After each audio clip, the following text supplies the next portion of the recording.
For over 40 years, Ann Simmons walked the bright, sterile halls of Boston Memorial Hospital, not as a patient, but as a savior.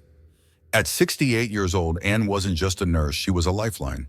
She had held trembling hands at their weakest moments, whispered hope to families when all seemed lost, and fought relentlessly to bring strangers back from the edge of death. Every day she gave pieces of herself away, her time, her strength, her compassion. She stayed late after shifts, skipped meals, and sacrificed weekends, believing that healing others was her purpose.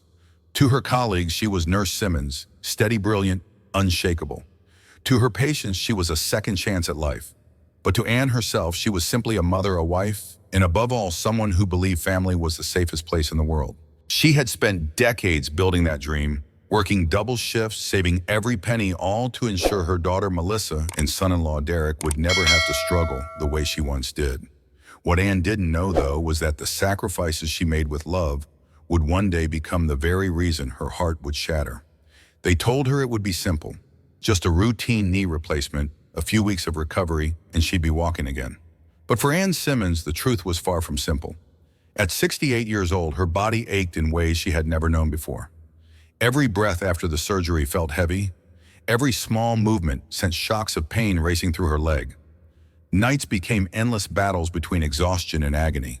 When the hospital finally discharged her, Ann clung to one thought: "It's okay. Melissa and Derek will take care of me. I won't have to do this alone." Her daughter Melissa, the little girl she once carried in her arms, the one she raised through sleepless nights and endless sacrifices, had offered to let her stay in their home while she recovered. Ann believed this was love. But the moment she arrived at Melissa's house, something felt wrong. The warmth she expected wasn't there. The smiles were faint, the hugs stiff. Derek carried her bags, but his sighs were louder than his words. Melissa helped her into the guest room, but avoided her eyes. Ann told herself it was just stress, just exhaustion. She wanted to believe they were happy to have her there, but deep down a quiet unease whispered in her chest. Something's different, something's missing. What Ann didn't know was that the surgery didn't just change her body, it would change everything she thought she knew about love, family, and loyalty. At first, Ann Simmons told herself it was just the pain, just the recovery making her emotional. But days passed and the silence in Melissa's house grew louder. Every time she called for help, Melissa's voice was clipped cold. "Mom, can't you wait a minute? I'm busy," shed sigh, rolling her eyes as if her mother's pain was an inconvenience. Derek was worse. He never hid his irritation. The sound of her walker scraping the hardwood floors made him groan. He muttered under his breath when he helped her stand his patience, thinner than glass, ready to shatter. Then came the night Ann would never forget. She had dropped her bottle of pain medication. Her knees gave out. And at 68 years old, the woman who had once saved hundreds of lives was now crawling across the cold wooden floor, her palms scraping against the edges, her breath sharp with pain. "Melissa, Derek, please!" Her voice cracked. She called again, louder this time. "Melissa, Derek." No footsteps came. No door opened. No one answered. The silence wasn't just empty, it was cruel. When Melissa finally entered the room, her face was flushed not with concern, but with anger. And then the words that cut deeper than any scalpel: "We're not your nurses, Mom. We have our own lives." The room went still. The echo of her daughter's scream burned in her ears. In that moment, Ann felt something inside her shatter. All the years of sacrifices, all the sleepless nights, double shifts, and money saved for her daughter's future, and this was what remained. For the first time in her life, Ann Simmons realized, maybe, just maybe, she had never truly been seen, never truly been loved the way she had believed. And that realization, it broke her. That night, Ann Simmons lay in the dark, the silence pressing against her chest like a weight she could not lift. Her knees still ached from crawling on the floor. Her palms still burned from the cold hardwood scraping against her skin. But the pain in her body was nothing compared to the one inside her heart. For the first time in 68 years, Ann replayed her entire life, every sacrifice, every sleepless night, every double shift at Boston Memorial Hospital. She remembered the Christmas mornings she worked instead of being home, the birthdays she missed, the nights she returned to her small apartment at 3 a.m. exhausted just to put food on the table and pay for Melissa's college tuition. And yet this was where she had ended up. Her eyes stung with unshed tears as she whispered into the darkness, "I gave you everything, and it still wasn't enough." Then came the realization that would break her and free her all at once. Love cannot be bought. Gratitude cannot be forced. Anne had spent her entire life believing that if she gave enough money, care, her entire heart, she would be loved in return. But Melissa's coldness, Derek's anger, the silence of that house had shattered that illusion. That night, Anne Simmons changed. The fragile, obedient mother who sacrificed everything died in that darkness. In her place, something new began to rise. A woman who would no longer beg to be loved. A woman who would fight for her dignity, her independence, her life. Anne's tears dried, her jaw tightened, and in the quiet of that lonely room, a storm began to form. By sunrise, Anne Simmons was no longer the same woman who had cried herself to sleep the night before. The fragile mother was gone. What remained was someone determined. Anne grabbed her phone and dialed the number to her bank. Her voice was steady cold, a sharp contrast to the trembling woman she had been just hours ago. "This is Anne Simmons. Freeze every joint account connected to Melissa Simmons and Derek Miller. Effective immediately." The representative hesitated, asking if she was sure. Anne's answer was firm. "I've never been more sure in my life." Within minutes, their card stopped working. Melissa and Derek wouldn't even be able to buy a cup of coffee without Anne knowing. But Anne wasn't finished. She logged into the mortgage records for the house she co-owned with them. And that's when the second blow landed. 3 months of missed mortgage payments. 3. Despite their 6-figure salaries, Melissa and Derek hadn't paid a dime. Anne's hands clenched around the phone, her jaw tightening. All the late nights she had worked, all the sacrifices she had made, and they had let her risk losing her own house while living under the same roof. That was it, the last straw. Anne scrolled to her contacts and tapped the name James Harrington, her longtime attorney. When he answered, her voice carried an authority he hadn't heard before. "James, I need an eviction notice drafted immediately." "Anne, are you sure about this? I want them out of my house. 48 hours, no exceptions." There was silence on the other end. Then James replied, softly understood. That morning, Anne set in motion a chain of events that would change her family forever. For the first time in years, Anne Simmons was taking back control. The house was quiet, too quiet. It was 2:17 a.m. when Anne Simmons closed the bedroom door for the last time. Her suitcase, packed with nothing but essentials, felt heavier than her entire 68 years of life. Down the hallway, Melissa and Derek were asleep, unaware that the woman they had once called Mom was walking away. Anne paused at the door, taking one final look at the family photos on the wall. Photos that once held warmth now felt like silent witnesses of betrayal. She whispered to herself, voice trembling but steady. "No more tears, no more begging. I choose me this time." And then she opened the door. Outside, under the pale streetlight, Vivian Carter was waiting, her lifelong friend, former colleague, and the only person Anne trusted now. The moment Anne stepped into the car, Vivian reached over, pulling her into the tightest embrace. Anne broke down, sobbing into Vivian's shoulder. 40 years of sacrifices, 40 years of pain, pouring out in one unstoppable flood. Vivian held her and whispered, "You're not alone, Anne. Not anymore. We'll get through this together." That night wasn't just an escape, it was a rebirth. For the first time in decades, Anne wasn't a caretaker, a provider, or someone living for everyone else. She was a woman taking back control of her life. Under the cold, empty sky, Anne Simmons wasn't broken anymore. She was becoming unshakable. The next morning, chaos erupted. At exactly 9:12 a.m., the doorbell rang at Melissa and Derek's suburban home.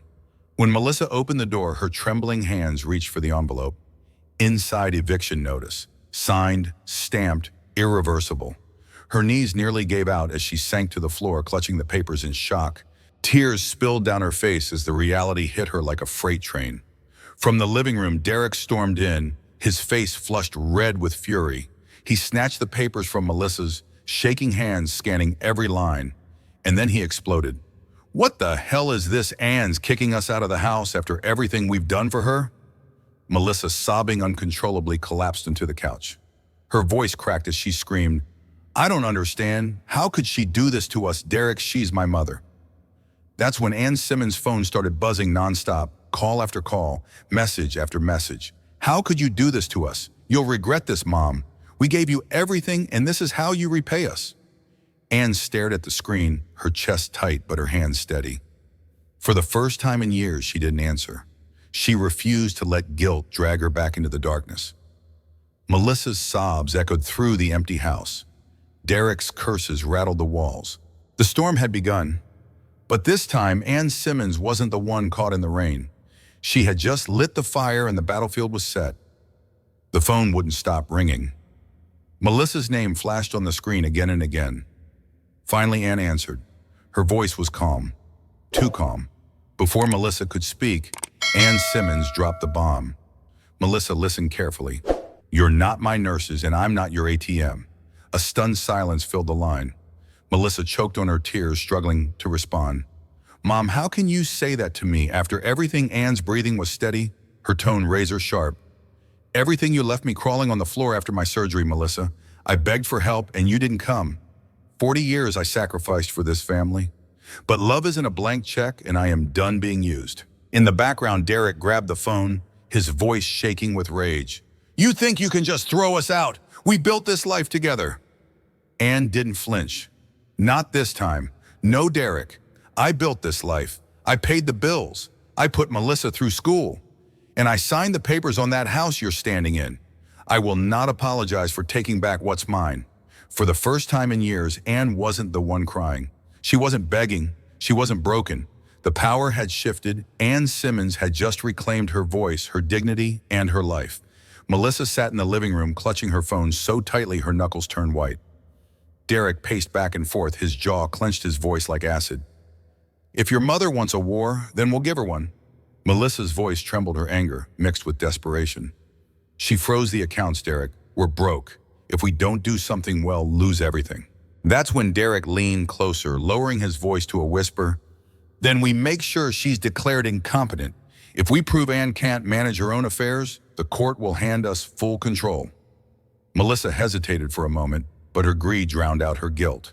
She picked up the phone and called Ann's primary doctor. With a sugar-coated voice, Melissa lied. Hi, this is Melissa. I'm really worried about my mom. She's been forgetting things, slurring her words. I think she might be losing her mind after the surgery. The doctor sounded concerned and said he'd review Ann's records. But Melissa wasn't finished.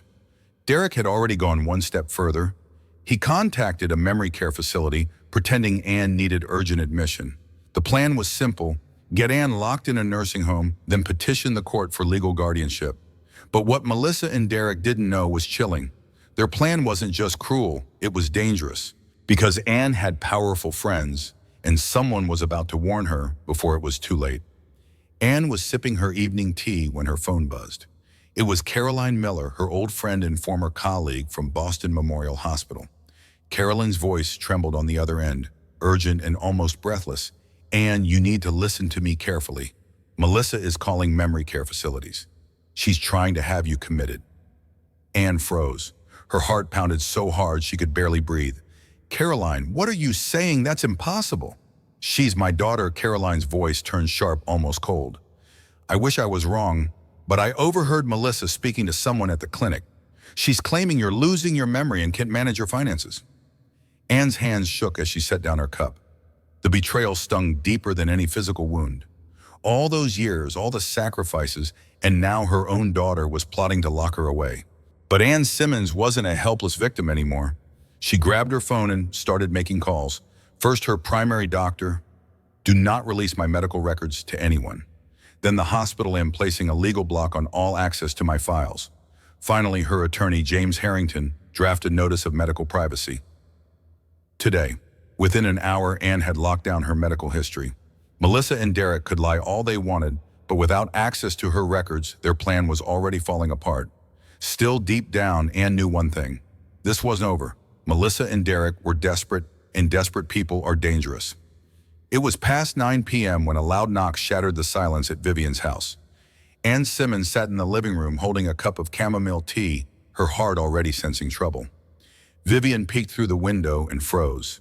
Standing outside was Melissa, her face pale but defiant, and behind her 2 medical staff in white coats holding a clipboard and a stretcher. Vivian whispered urgently, Ann, it's her, and she's brought backup. Ann's breath slowed. Her hands stopped trembling. This was it, the moment Melissa had planned. The door swung open and Melissa stormed in, voice trembling, but loud enough for the neighbors to hear. Mom, you're not well. The doctors agree. You need help. These professionals are here to take you to the hospital for your own good. One of the paramedics stepped forward, speaking carefully, almost rehearsed. "Mrs. Simmons, we've been informed of possible cognitive decline. We need to run an evaluation and, if necessary, transfer you for mandatory care."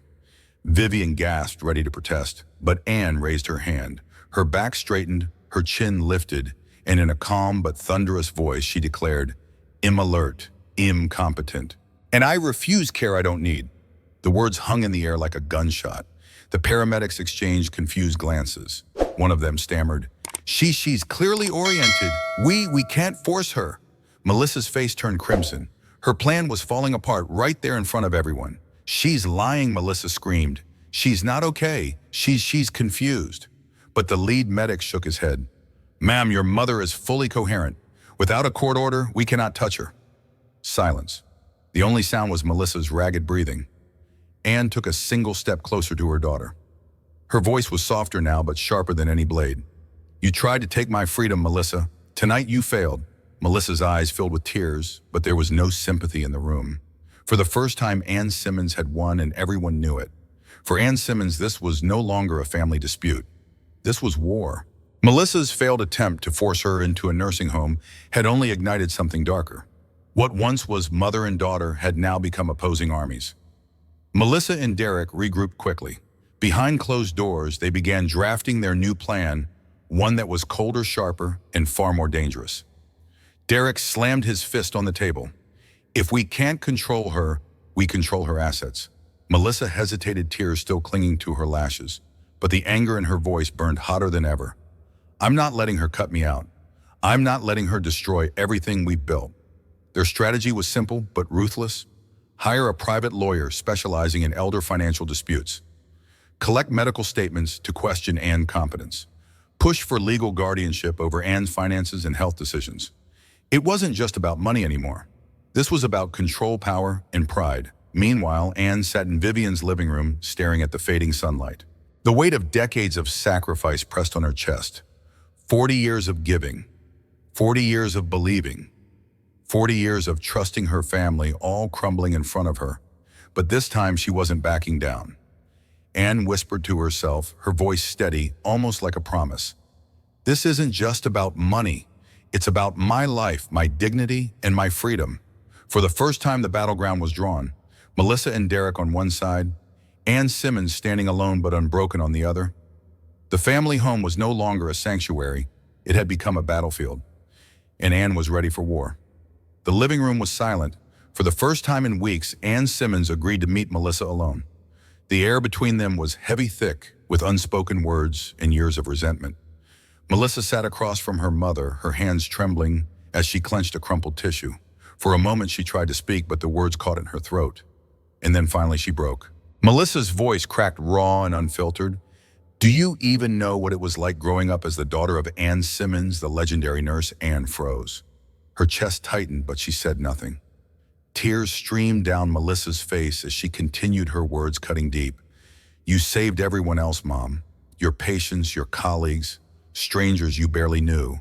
But I was always second place." Anne's lips parted, but no sound came out. Melissa's voice grew sharper, her anger colliding with pain. "In all those years you helped me financially, you think it was love. But to me it felt like control. Every dollar came with expectations I could never meet." Anne felt her heart shatter into 1,000 pieces. For decades she believed she was showing love the only way she knew how, by giving, by sacrificing, by making sure her daughter never lacked anything. But now, sitting here, she realized Melissa had carried wounds she never saw. Anne whispered softly, almost afraid of the words leaving her mouth. "Melissa, I thought I was helping you. I thought I was doing right by you." Melissa shook her head, fresh tears falling. "You were, but it didn't feel that way. I've spent my whole life trying to be enough for you, and somehow I never was." The silence that followed was deafening. 2 women, 2 generations, 2 truths that never align. Anne realized something in that moment. This wasn't just about money. This wasn't just about the house. This was about decades of misunderstandings and a mother and daughter who never truly saw each other. For the first time in years, Anne reached across the table, her trembling hand resting on Melissa's. But Melissa didn't take it. The silence after Melissa's words was deafening. Ann Simmons sat frozen, staring at the daughter she once believed she understood. Inside her mind, memories came flooding back like shards of glass cutting through her heart. She remembered the nights she stayed awake calculating bills just so she could pay for Melissa's medical school. The day she signed the papers buying the house Melissa and Derek now lived in. The countless times she dipped into her savings, rescuing them financially whenever life got too hard. To Ann, these were acts of love sacrifices made without hesitation, without conditions.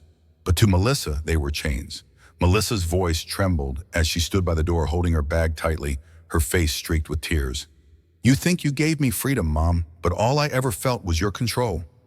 Ann tried to speak, but her throat burned with unshed tears. Her voice cracked when she whispered, "Melissa, everything I did, it was for you." Melissa shook her head, slowly, her lips trembling, as she forced out her last words. "Maybe you thought so, but for me it never felt like love." She turned away, pausing just long enough to deliver the sentence that shattered Ann's world. "Congratulations, Mom. You won." The door closed with a soft click, but to Ann it sounded like the final slam of a coffin lid. She stood there, numb, her breath shallow, realizing something she never wanted to face. Sometimes love given isn't the same as love received, and sometimes the people you'd sacrifice everything for are the ones who'll never understand your heart. Ann Simmons sat alone in the quiet living room, the faint ticking of the clock, the only sound breaking the silence. Her hands trembled slightly as she held a photo of Melissa as a little girl, the child she once believed would always be her safe haven. But now that safe haven was gone. Tears blurred her vision as a painful truth settled deep within her heart. Blood doesn't guarantee love. Sacrifice doesn't guarantee gratitude. For decades, Ann had believed that family was unshakable, the one constant she could always rely on. But in this moment, staring into the emptiness left by Melissa's cold words, she realized something she never wanted to face. Sometimes the people we love the most are the ones who wound us the deepest. Ann pressed the photo to her chest, her body trembling, as silent sobs broke free. But beneath the waves of heartbreak, something unexpected began to stir, a quiet strength she hadn't felt in years. This pain, as unbearable as it was also awakening something within her. A voice she had long silenced, a strength she had long forgotten. Ann whispered to herself, her voice cracking but steady, "This isn't the end. Maybe it's the beginning." And in that fragile moment, a new chapter quietly began to form. A chapter where Ann Simmons would no longer be the victim, but the author of her own life. The morning sunlight spilled gently into the room as Ann Simmons took her first step into Golden Pines Rehabilitation Center. The air smelled faintly of fresh linen and antiseptic, a place where broken bodies came to heal. For Ann, it wasn't just her body that needed healing. It was her soul. Every muscle in her body ached, her knees stiff, her balance shaky. But Ann pushed through, gripping the parallel bars with trembling hands. The first few steps were agonizing. Every nerve screamed. Her body begged her to sit, to rest, to give up. But Ann refused. For the first time in decades, she wasn't doing this for Melissa. She wasn't doing it to earn love or to prove her worth. She was doing it for herself. Day after day, Ann battled through the pain, stretching, bending, taking tiny steps that slowly became stronger. And something unexpected began to happen. Her old colleagues, her former students, and even a few grateful patients began visiting her. They brought flowers, handwritten letters, and warm smiles, reminding Ann of something she had forgotten for too long. Family isn't always about blood. Family is the people who stay when everyone else walks away. Ann's heart, though still scarred, began to heal in ways no surgery ever could. For the first time in years, she felt seen. She felt loved. And as she stood taller on her newly strengthened legs, Ann Simmons realized something profound. This wasn't just recovery. This was rebirth. The pen trembled slightly in Ann Simmons' hand as she signed the final page. The quiet room inside Golden Pines Rehabilitation Center carried the weight of decades of sacrifice and the breaking of old chains. For the first time in her life, Ann wasn't writing a will out of obligation. She was writing it out of freedom. Her lawyer, James Harrington, looked at her carefully. "Ann, once we file this, there's no turning back." "Are you sure?" Ann inhaled deeply, her voice steady and calm. "I've never been more certain of anything in my life." With one signature, everything changed. Melissa Simmons and Derek Simmons were removed from all financial and medical decision rights. Ann established the Simmons Nursing Scholarship Fund, a legacy to help underprivileged students chase their dreams in healthcare. And most importantly, she created a private trust exclusively For Tyler Simmons, her grandson, the one soul who still looked at her with genuine love, not expectation. When James slid the completed papers toward her, Anne rested her hand on them, tears gathering in her eyes. This wasn't revenge. This was freedom. She had spent her whole life paying for Melissa's education, bailing them out of debt, saving their home. But love that comes with conditions is not love. By removing Melissa and Derek, Anne wasn't cutting ties with family. She was reclaiming her dignity. And as the ink dried, Anne Simmons whispered to herself, "This time I choose me." The knock on the door was soft, almost hesitant. Inside the quiet living room of Golden Pines Rehabilitation Center, Anne Simmons turned her head, slowly, her knees still sore from therapy. When the door opened, she froze. Standing there was Tyler Simmons, her 19-year-old grandson, Melissa's son. His voice cracked as he spoke. "Grandma, I didn't know where else to go." Anne's heart clenched. She hadn't seen Tyler in months, not since the explosive fallout with Melissa and Derek. Tyler stepped inside, his hands trembling, his eyes full of confusion and pain. "Mom says you're losing your mind," he whispered. "She says you've been manipulated, but that's not you. I needed to hear the truth from you." Anne reached out, holding his cold hands in hers. Her voice was soft, yet steady. "Tyler, I'm not sick. I'm not confused. Everything they told you was to take control of what's mine." Tyler's jaw tightened, tears brimming in his eyes. All this time, he had been caught between two versions of the same story, one from his mother, one from whispers within the family. For nearly an hour they talked. Anne told him everything. How she helped Melissa and Derek financially for years.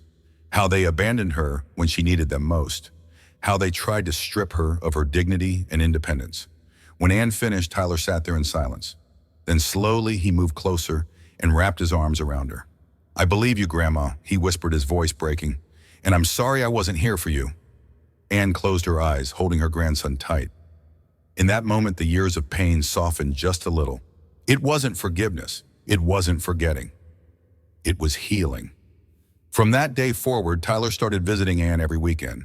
They rebuilt their bond, not on obligation, but on trust. And for the first time in a very long time, Anne Simmons felt less alone. 6 weeks later, the taxi pulled up in front of a modest brick building on Beacon Hill. Inside, Anne Simmons clutched her small overnight bag, her fingers trembling not from weakness, but from something deeper, a quiet anticipation. This was it, the moment she had been fighting for. As she unlocked the door and stepped into her apartment, sunlight poured across the hardwood floor, bathing the room in golden warmth. She paused, letting out a shaky breath, and slowly walked toward the window. Outside, the Boston skyline stretched endlessly alive with movement, noise, and possibility. Anne placed her palm against the glass and whispered to herself, "I made it back. I'm finally home." For the first time in months, there were no angry voices, no slammed doors, no constant tension lurking behind every word.